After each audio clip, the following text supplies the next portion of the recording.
The New Zealand show, recorded on a late Friday morning, I suppose. Cameron Bray, hello to you, mate. G'day, mate. How are you? Very good. We are here at Tamworth. We've got the Golden Guitar Paceway behind us, and I suppose we're just having a bit of a recap of the trip that we've had. Been a bit of fun for the last week and a bit. Yeah, no, it's been good. We've covered some country. Like we've done. I hate to think how many Ks we've actually done, but we've seen a lot of country, seen a lot of good people.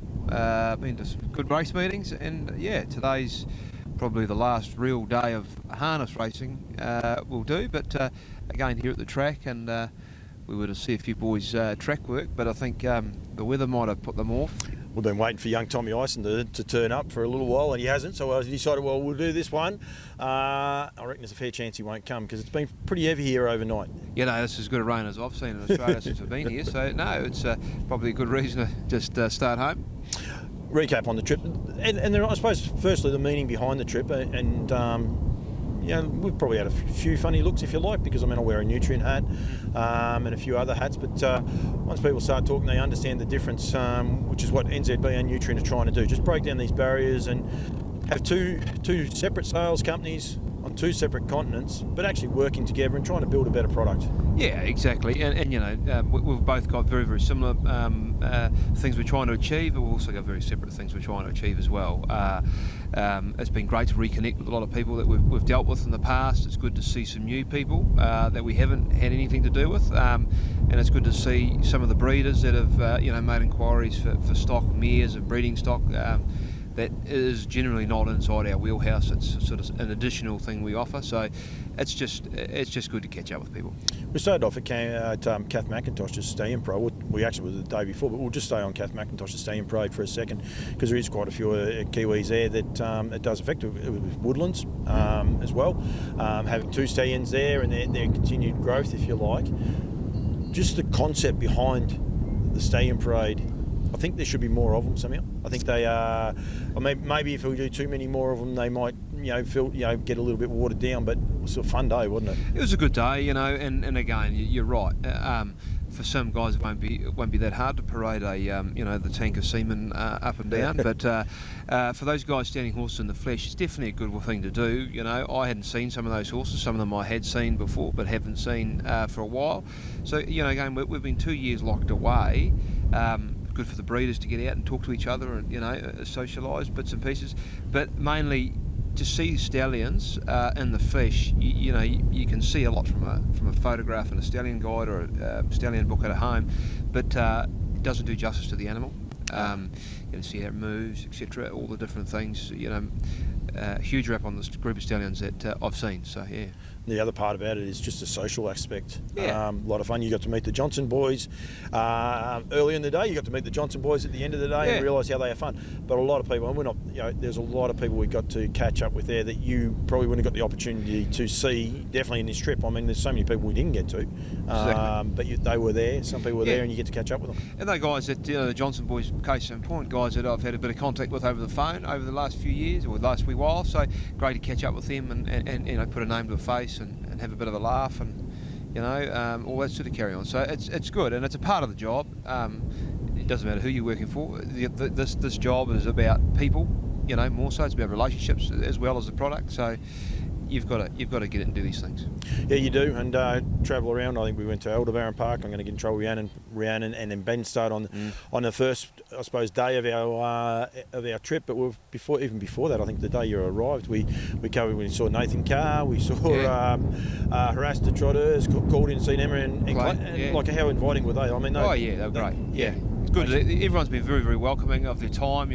Basically dropping tools and wanting to have a bit of a chat, or better be a cuppa or whatever. And to be fair, that's how I'd like it to be. You know what I mean? You hate having to. You like to be able to see people in their own environment, talk to them. They can show you what they're up to, and you get a great appreciation of what they're doing. Yeah, Jackie Gibson, the hospitality that was shown there. Jocko, he's a great man. They're doing some good things there. Where else? We go Wagga, Greg Gangle. We had the official exchanging of the hats, if you like, but just a little bit of fun. I've been told off already because I said it was a Trans-Tasman, meaning Wagga and New Zealand, but of course he's a Canadian, so that actually throws a whole new different Tri-Nations type scenario. Yeah, people picked on me, but that's okay. We were just having a bit of fun and ended up here in Tamworth. And Oh yeah, I forgot Bathurst. We had a good time at Bathurst. You know, Yeah. what a great time we had there. Go You to know, the lagoon. Went to the lagoon. You know, someone Mickey said, House. He Mickey told House us we had to took us go into the there. It was lagoon well and- said. Yeah, no, it was probably Good name for a stand. Well said. Well, it was a good hour. Like, it was a great hour we spent there. We learned probably a lot more there than we have done for that whole day. Anyway, at least. Passionate harness people too. Great aren't they? people, yeah. And then Bathurst itself, like, I mean, the people we were looking at, the form guide, the people were from that area. Most of them are Bathurst people, as we are here in Tamworth, and we'll get to them in a sec. They're building another training centre. They're going to house 60 horses. I'll put my Nutrien hat back on. The first time they're going to be selling through Nutrien this year, or next year, 2023. Exciting things happening in that area. A lot of doom and gloom. Everything you read on social media with harness racing is doom and gloom. Fair to say we've had nothing but positivity pretty much all the way through. And look, one thing for me, I tied up in racing at home. You know, you look at Bathurst the other night, but they have 9 races of pretty much full fields. We come here yesterday, a midweek meet, and you know, they had it again, another 9 races with good fields. Had 2 nice wee races here. So, and when you look through the race book, not that I know all these people and all their places, but they're reasonably, when you look through it, they're all fairly local. Yeah. So they've got a good population. And base. here, how young were most of the drivers? Oh, It was yeah. terrific. Yeah. And so many lady drivers Correct. and young men, but they were young. I'd say the average age might have been about 20, 21, looking at them going well, around. like I did say, you're one of the oldest blokes here yesterday. Which lucky. you probably are most places, but fair enough. Thank you very much. I thought we were being sensible and nice. But again, same thing here. Good nucleus of, like you say about the horses, they don't travel far. We didn't know most of the towns, but everyone told us no, they're very, very local. There was a couple of Queensland horses came down, trainers for the good races, but predominantly most of the people here were locals.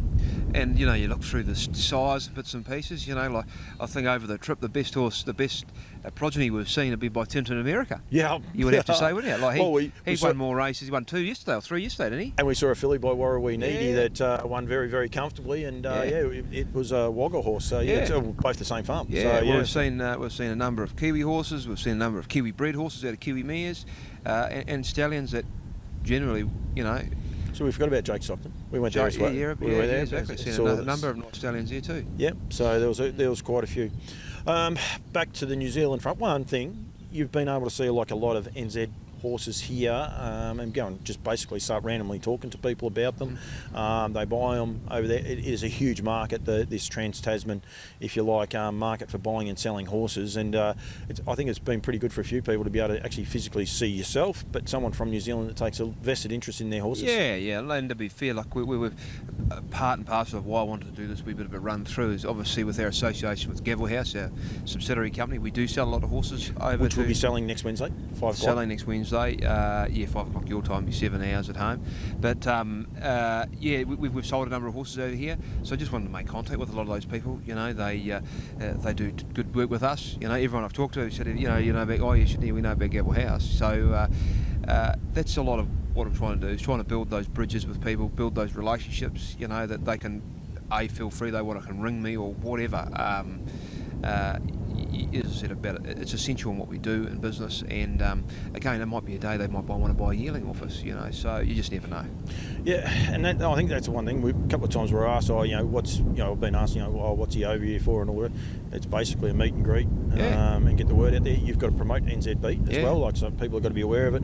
I tell people, like, I wear a green hat most of the time, green and black hat, but I've only been to the weanling sales. Unfortunately, I haven't been able to get to the yearling sales. Hopefully next year we will be able to, but that'll be wait and see what happens. You never know what happens in this world. But getting to the weanling sales, I encourage so many people. It's in the off season. It's a great time. Plan your holiday.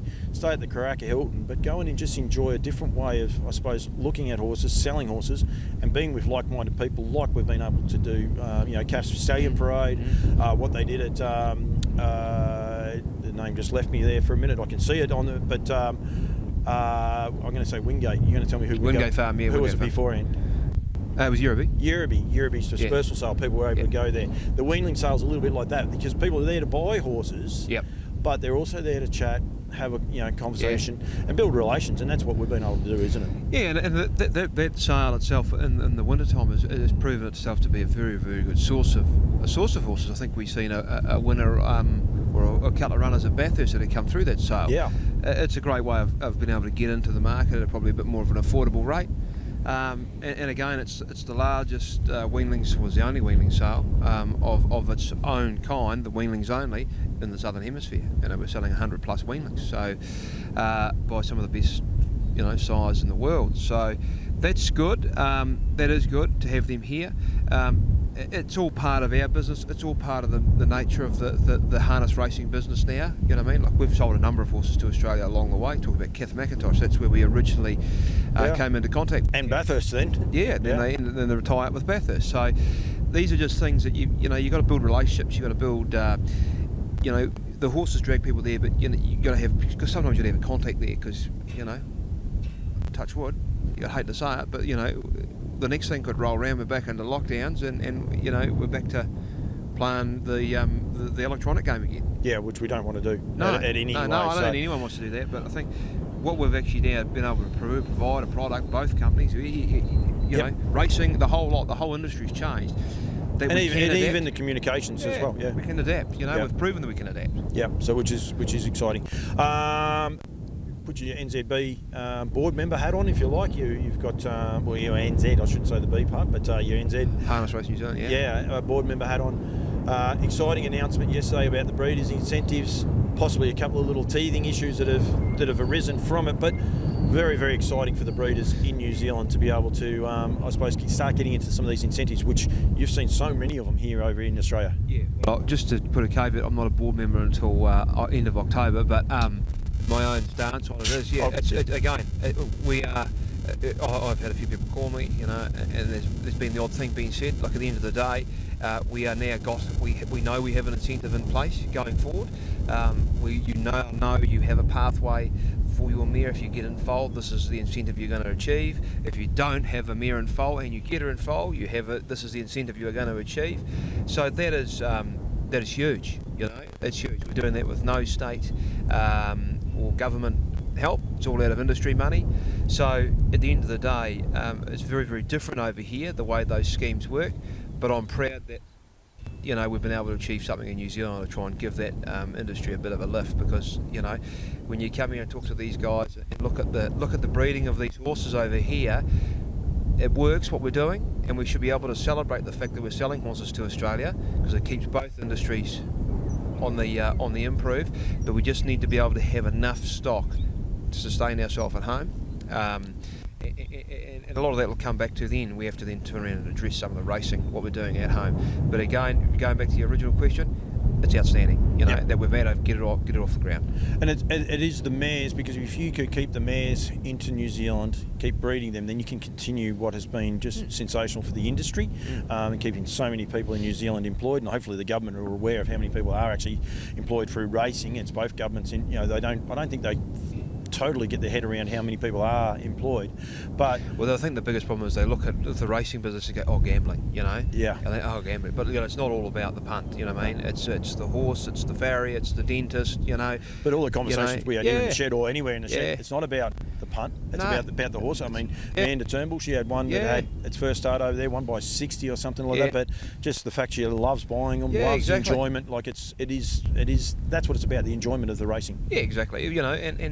And they got people that are prepared, she's obviously got people that are prepared to keep pouring money into these horses that she keeps buying. So, it's the big bloody ecosystem, you know what I mean? And long may it continue. With young Brad Elder, I did a interview with him yesterday. He won the New South Wales Breeders' Challenge here, but he's actually putting a horse through the nutrient sale. But the bloodlines probably should have stayed in New Zealand. It's a bettor's delight. It's out of a half sister to Nike Franco, and he only paid. I don't think he paid $2,000 for that mare. Like, that's a bit of the worry. Like, these horses come available, and good luck to Brad. But it would be so much nicer if that mare had still been in New Zealand, potentially racing, but then also as a broodmare and being able to go forward as a broodmare as well. Yeah, and you just need to. You're saying it's a cheaper mare. Well, that's good luck to him as well. But I mean, it just shows you probably where the market is. Yeah. You're trying to sell something that necessarily a lot of people don't necessarily want. So it's just this is the market nature of the market. So I do think hopefully with this incentive coming into play, at least we're going to have people out there going to actively be looking for mares again. Yep. I see some. Things go through Gavel House, mares, and particularly go through Gavel House that are good mares, good families, that are, sell for service fee if they're in foal generally.